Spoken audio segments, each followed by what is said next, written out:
આંતરરાષ્ટ્રીય મહિલા દિન નિમિત્તે રવિવારે એક દિવસ માટે મહિલાઓ માટે સિટી બસની સેવા ફ્રી કર્યાની મહાનગરપાલિકા દ્વારા જાહેરાત કરાઈ। 8 માર્ચ એટલે આંતરરાષ્ટ્રીય મહિલા દિન। આ દિવસે મહિલાઓ દ્વારા વિવિધ સ્ત્રી સશક્તિકરણના કાર્યક્રમો સાથે ઉજવણી કરવામાં આવતી હોય છે, ત્યારે ભાવનગર મહાનગરપાલિકા દ્વારા ચાલતી સિટી બસની સેવા આંતરરાષ્ટ્રીય મહિલા દિવસ નિમિત્તે મહિલાઓ માટે એક દિવસ એટલે કે રવિવારે સિટી બસની મુસાફરી ફ્રી કરવામાં આવી હોવાની જાહેરાત કરાઈ।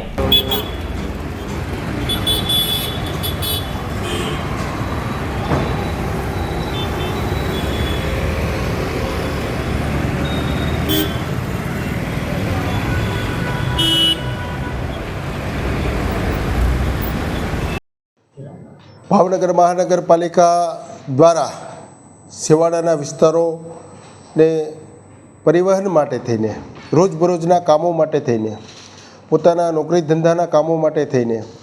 હટાણાના કામો માટે થઈને જે સિટી બસ PM ઈ બસની સેવાઓ શરૂ થઈ છે। આપણા માધ્યમથી જ્યારે આ PM ઈ બસની સેવાઓ શરૂ થઈ છે ત્યારે અમારા મેયર શ્રી ભરતભાઈ બારડના નેતૃત્વમાં અમે આવતીકાલે 8 માર્ચના રોજ મહિલા દિવસ, આંતરરાષ્ટ્રીય મહિલા દિવસ હોય, ભાવનગર મહાનગરપાલિકાની ટીમ કમિશનર શ્રી ડૉક્ટર મીણાજી અને મેયર શ્રી ભરતભાઈ બારડની સાથે સંકલન સાથે મહિલા દિવસના એક દિવસ માટે થઈને બહેનોને આ બસની સેવાઓ વિનામૂલ્યે મળી રહે એના માટેનો નિર્ણય કર્યો છે। આપણા માધ્યમથી બહેનો માટે આ જ્યારે ભારતીય જનતા પાર્ટીનું શાસન સશક્તિકરણ, સ્ત્રી સશક્તિકરણની અંદર કામ કરી રહ્યું છે, આદરણીય દેશના વડાપ્રધાન નરેન્દ્રભાઈ મોદી સાહેબ અને ગુજરાતના મુખ્યમંત્રી આદરણીય ભૂપેન્દ્રભાઈ પટેલ સાહેબ, નાયબ મુખ્યમંત્રી શ્રી હર્ષભાઈ સંઘવી સાહેબ જ્યારે સશક્તિકરણના ભાગરૂપે અનેક પ્રકલ્પો સાથે બહેનો પગભર થાય, બહેનો આગળ આવે અને બહેનોનું કોન્ટ્રીબ્યુશન પણ આ દેશની વિકાસની રણગાથાઓની અંદર સામેલ થાય એના માટેના પ્રયાસો કરી રહ્યા છે। ત્યારે ભાવનગર મહાનગરપાલિકા એક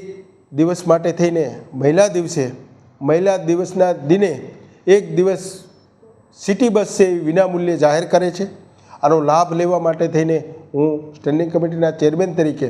સૌ મારી બહેનો, મારી માતાઓને હું અપીલ કરું છું કે આનો લાભ લે અને મહિલા દિવસની ખરા અર્થમાં આપણે સૌ સાથે મળીને ઉજવણી કરીએ અને મહિલા સશક્તિકરણ માટે થઈને આપણે સૌ સાથે મળીને કામ કરીએ।